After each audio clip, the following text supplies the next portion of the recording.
Welcome back to Movie Synopsis. Today, I will show you a mystery drama film from 2015 titled Circle. Spoilers ahead. Watch out and take care. A gentle glow illuminates a group of individuals encircling, all in a state of unconsciousness. Out of nowhere, a young woman awakens. She shouts for attention, but receives no response. She attempts to advance forward, but a buzzer goes off. She observes that she is positioned on a crimson circle. She attempts to step back, but the buzzer sounds once more. She attempts to make contact with the soldier beside her, but the buzzer also sounds at that moment. A glowing circle is visible on her hand. A man on the opposite side of the room instructs her to cease her movement. He claims that we are visible to them. She poses questions that he can only speculate the answers to. Another woman awakes with a sense of panic. He attempts to soothe her, but as she shifts, a bolt of electricity emerges from the center of the crowd and strikes her down. Without warning, the lights flicker on and jolt everyone awake,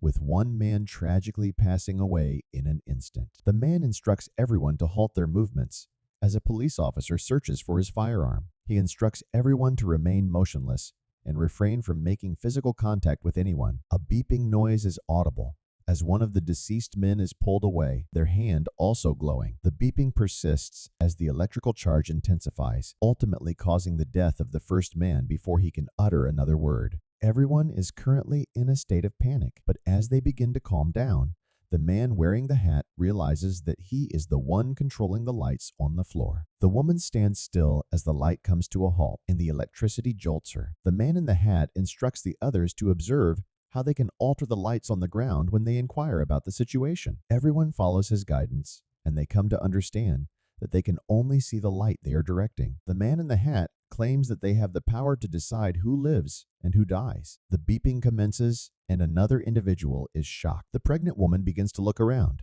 trying to understand the source of the beeping that has started up once more. Electricity zaps once more, and she announces that they are indeed casting their votes. She claims that the person with the highest number of votes is being eliminated, and their selection is determined by closing their fists. One person proposes that they all vote for the deceased individual, and the rest of the group unanimously agrees as the voting process begins. When it comes to a stop, someone inevitably gets shocked. The next time it goes off, their attempt to abstain from voting is made by everyone. Suddenly, all of the indicator lights illuminate, and someone still gets shocked. The individual wearing the blue hoodie instructs everyone to silence themselves and proposes devising a plan in order to assess their predicament and put an end to the adverse events that are affecting them.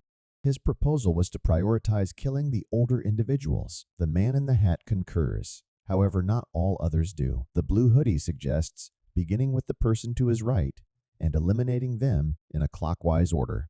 The pregnant woman doesn't agree, but nobody else has come up with a superior suggestion. The beeping persists as the elderly gentleman pleads with the zapper, but it still strikes him. As Blue Hoodie's strategy is supported by the majority, they attempt to understand the situation they are facing. The soldier is questioned with the hope that he may have information about a potential alien invasion or something of the sort, but he is just as perplexed as everyone else. A man at the rear begins discussing his recollections from before he regained consciousness. He recalls being stuck in a traffic jam and then running just before everything went black. Some others claim to recall the same event. The beeping resumes, and they choose the next elderly individual. The man recalls being lifted onto a vessel. He also recalls a red room filled with bodies stacked on top of each other, which he now believes were not deceased, but actually under the influence of drugs. They decide to cast their votes in favor of the third elderly individual while carrying on with their discussion. One of the elderly individuals recalls something as well, possibly related to the aliens, such as their language and appearance. Some individuals doubt his credibility, suspecting that he is fabricating the truth in order to protect himself. However, he receives a shock. The man wearing a hat inquires about who will be next in line to receive a shock. They indicate the lady in the hat and inquire about her age. Her age of 52 makes the others reconsider their opinions. She informs them that she had cancer,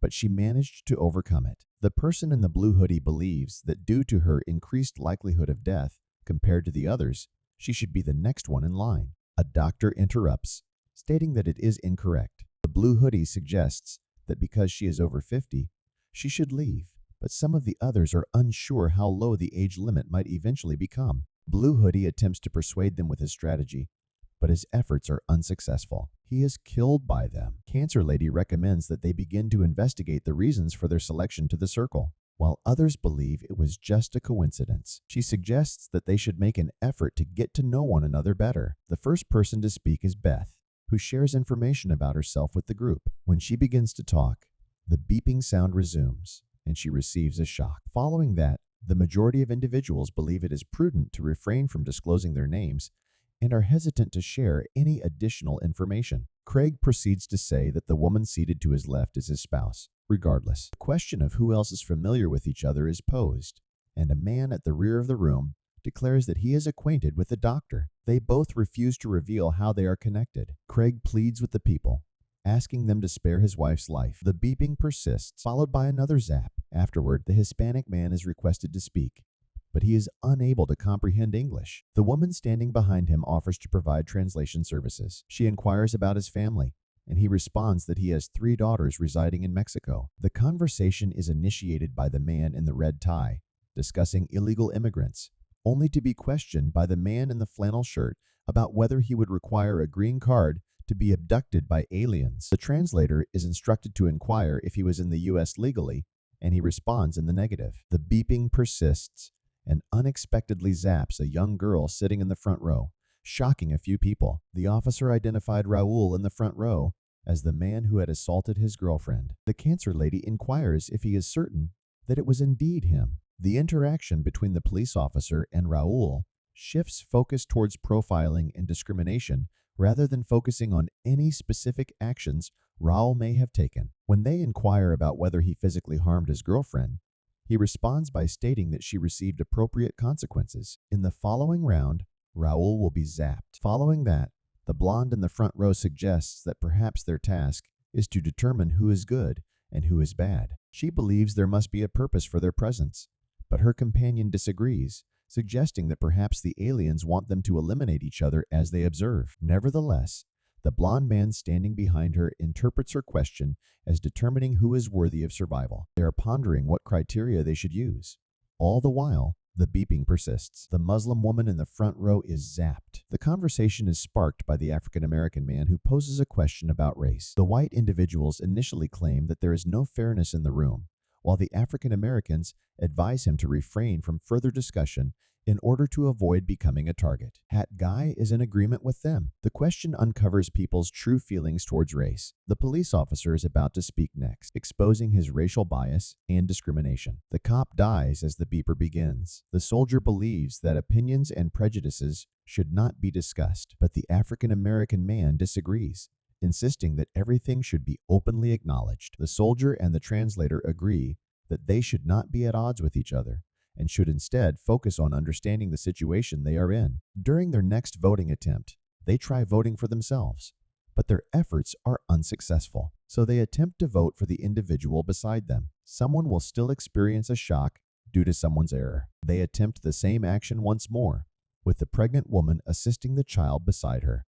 All of a sudden, the pregnant girl and a man are selected, prompting another round of voting. The man is zapped. The man in the rear stated that he cast his vote for the man after witnessing him vote for the pregnant woman. He states that ultimately, the outcome of the game will come down to either the pregnant girl or the child, due to the way it was designed. The blonde guy from the second row responds by saying that eliminating the obstacles will increase everyone's opportunities. The man wearing a flannel shirt suggests that one of them should leave, but the man in the red tie disagrees. The Cancer woman believes that the pregnant woman should be considered as 2 individuals. Voting commences and ends in another deadlock, this time between a senior woman and a child. They cast their vote in favor of the woman. The man in the back and the soldier believe it is important to protect both of them, while the man with glasses is more interested in getting to know them before making a decision. He questions the child when the voting starts, and there is another deadlock, this time between the pregnant girl and the child. The man standing behind them orders for both of them to be killed, but he ends up being shocked instead. Craig recommends that they request volunteers. They move in a circle, but no one comes forward until a teenager offers to volunteer. They are debating whether to inquire about the reason for his actions. In the end,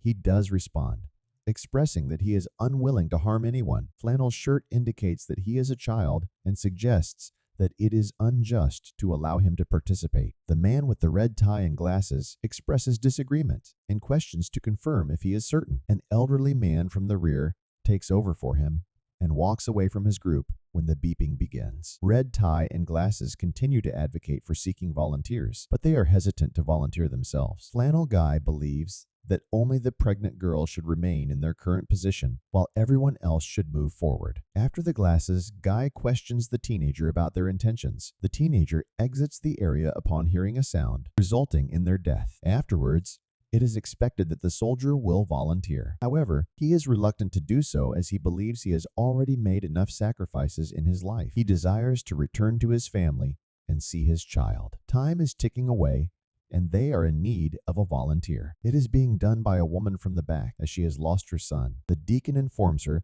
that she will have another opportunity to see him. She bids farewell and exits her circle. He is antagonized by the man in the black suit once they discover that he is a deacon. They eventually arrive at the topic of religion. The man in the black suit informs them that the only deity they should worship now is the Zapper. He becomes angry and attempts to locate the remaining atheists in the group. He hears the beeping and assumes that they will all pick him. Both he and another girl have been selected. She experiences a zap. He persists in provoking everyone by questioning the blonde seated beside him if she works in the adult entertainment industry. Despite her refusal, he persists in pushing her and causing offense. He dies before the next voting round. As the blonde cries, Glasses Man suggests considering whether any of them have children. Craig stated that he and his wife have a daughter. Glasses believes that those without children should be the ones to make sacrifices. The woman turned the tables on Red Tie Man by asking him if he has any children or a spouse. As he is responding, another girl experiences a sudden shock. Subsequently, the woman shares details about her life, and they discover that she is homosexual. It is evident that Red Tie is intolerant towards a particular group of people, and this offends the others. As a result, in the following round of voting, he is eliminated. The blonde man inquires about what occurs at the conclusion when there are only two people remaining. Could they end in a tie? The man at the back implies that one of them might choose not to vote, essentially sacrificing themselves. The man in flannel suggests he would offer himself as a sacrifice, while the woman born under the sign of Cancer hints that they should choose someone they believe can make the correct choice. According to the translator, nobody can be relied upon. A blonde man suggests that everyone should come to a decision. The blonde woman inquires about the outcome. If only the two of them remain. The doctor stated that they have the ability to make a decision for themselves. Voting is currently taking place, and she and the man who knows her are neck and neck. They pass away simultaneously. The soldier believes that the blonde guy is trying to manipulate the situation by suggesting that they determine which of them should sacrifice their life in order to eliminate both the pregnant girl and the child. Craig inquires which of the two they would choose, while Glasses poses the question to the pregnant girl about her occupation. The rest of them believe that the question is unfair, while he argues that it is crucial to determine who makes a greater contribution to society among them. The important thing, according to the translator, is that she is expecting a child. The Glasses provoke the pregnant girl as a new voting round begins, ultimately resulting in the death of Hat Guy. Flannel inquires about Glass's occupation, to which he replies that he works as a banker and plays a significant role in society. Glasses provoke all of them, but the translator suffers the consequences. The general consensus is that the Hispanic man should be the next to speak, but suddenly, a man from the back suggests that one faction murdered the translator because she was opposed to supporting the child or pregnant woman. Now that the issue of sides has been brought up, they begin to tally each other to determine where each one stands. Who will be voting for the girls and who will not? The voting starts, and it results in a tie between the kid and the Hispanic man. He witnesses the situation unfolding and decides to altruistically place himself in harm's way to protect the girl. Glass's actions provoke the soldier, causing him to side with the faction intent on harming the two girls. He and the blonde man persuade the couple and the African-American man to support their cause. Voting commences. The child is once again wearing a tie, but this time also has glasses on. The African-American man and blonde man agree that they should allow both of them to perish. However, the outcome changes as only Glasses meets his demise when the wife alters her vote. They discovered that she was responsible, but she denies altering it and instead explains that she simply abstained from voting. The man in the flannel shirt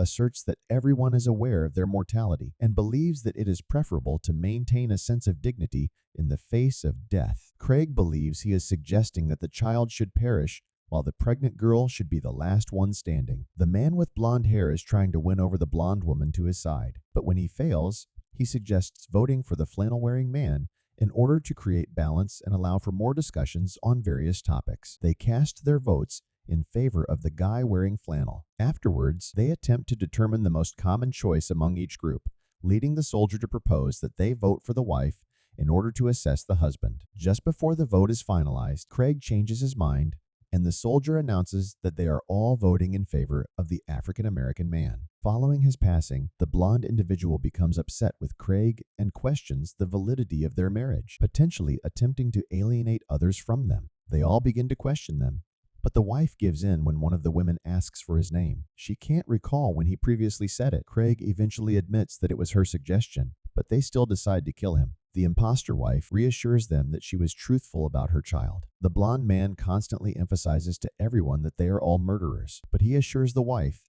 that if she supports him, he will ensure her survival. He inquires of the senior gentleman which side he's aligned with, but the man remains silent. After that, he invites the woman sitting next to him to accompany him, appealing to her emotions regarding her family. The voting results in a five-way tie between the blonde man, the soldier, the woman with cancer, the blonde woman, and the gay woman. The only person left after the revote is the blonde man. The deacon is in tears as the blonde man persistently carries on with his plan, eventually seeking the pregnant woman's vote. She refuses. The man at the rear maintains his stance regarding the strategy. The deacon expresses remorse to the pregnant girl and then leaves. The man at the rear and the blonde man come to the realization that they must alter their approach, prompting the blonde man to suggest a trade. He proposes swapping one of the girls in exchange for the fake wife. Voting commences and everyone casts their vote, with the exception of the elderly man. The wife passes away. The man in the back claimed that the elderly man never cast a vote throughout the entire situation, yet managed to reach their current location. The man in the rear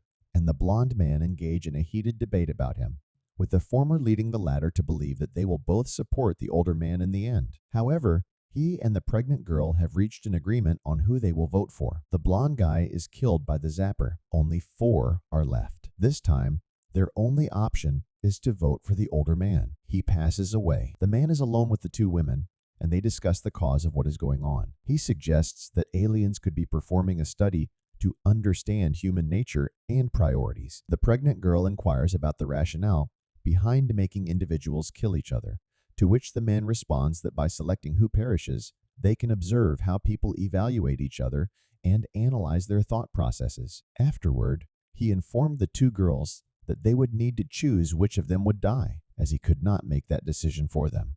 The kid is crying because she has come to a decision. She will go because of the baby. He assures her that they will go together, but at the last moment, he changes his mind and chooses to support the pregnant girl when the child leaves her circle. Both girls tumble to the floor without any consequences, leaving him still trapped in the room. As another vote commences, he angrily blames the aliens, convinced that they will harm him no matter what, and ultimately chooses not to participate in the voting process. Once the beeping ceases, he realizes he is tied with the baby and is faced with a decision between saving the baby or himself. He decides that the baby should die. He wakes up outdoors, gazing up at a spaceship. When he rises to his feet, he notices that there are multiple ones present. He manipulated everyone in the room in order to advance to the final round of the voting process, fully aware of his next steps if he succeeded. He rescued himself. Make sure to subscribe and turn on notifications so you can watch more videos like this. Thanks for watching.